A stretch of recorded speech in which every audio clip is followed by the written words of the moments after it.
ভোটের মাঝেই লটারি লাগল সরকারি কর্মীদের। আচমকাই বেড়ে গেল ডিএ জারি নির্দেশিকা। India hood desk. লোকসভা নির্বাচনের আগে গত কয়েক মাসে দফায় দফায় কেন্দ্রীয় সরকার তাদের কর্মীদের ডিএ বা মহার্ঘ ভাতা বাড়িয়েই চলেছে। যেখানে আগে ডিএ 46% দেওয়া হতো, সেখানে এখন 50% দেওয়া হয়। অন্যদিকে নির্বাচন কমিশন লোকসভা নির্বাচন 2024 এর দিন ঘোষণার পরেই তড়িঘ 4% ডিএ বৃদ্ধি করেছে রাজ্য সরকার। অর্থাৎ আগে যেখানে সরকারি কর্মীদের 10% হারে মহার্ঘ ভাতা দেওয়া হতো, এখন তাঁদের 14% করে ডিএ দেওয়া হয়। গত বছরের ডিসেম্বর মাসে আরও 4% ডিএ বৃদ্ধি করেছিলেন মুখ্যমন্ত্রী মমতা বন্দ্যোপাধ্যায়। সেই থেকে 10% হারে মহার্ঘ ভাতা পাচ্ছিলেন সরকারি কর্মীরা।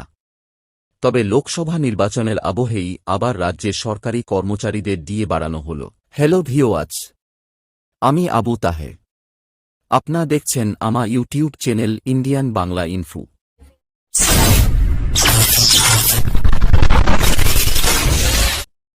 ভোটের আবহেই ডিএ বৃদ্ধি।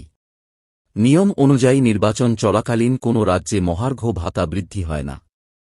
সেক্ষেত্রে ডিএ বাড়াতে হলে নির্বাচন কমিশনের অনুমতি প্রয়োজন পড়ে।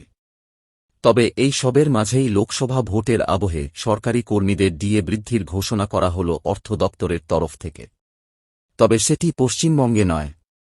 এই সুসংবাদটি পেতে চলেছে জম্মু ও কাশ্মীরের সরকারি কর্মীরা। কবে থেকে অ্যাকাউন্টে ঢুকবে টাকা?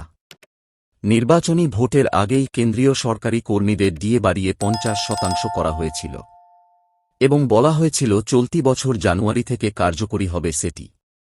কিন্তু গতকাল অর্থাৎ মঙ্গলবার অর্থ দপ্তরের কোর্টস ডিভিশন একটি নির্দেশিকা জারি করে, যেখানে বলা হয়েছে সপ্তম বেতন কমিশনের অধীনে মে মাসের বেতনের সঙ্গে বর্ধিত ডিএ ঢুকবে সরকারি কর্মীদের অ্যাকাউন্টে।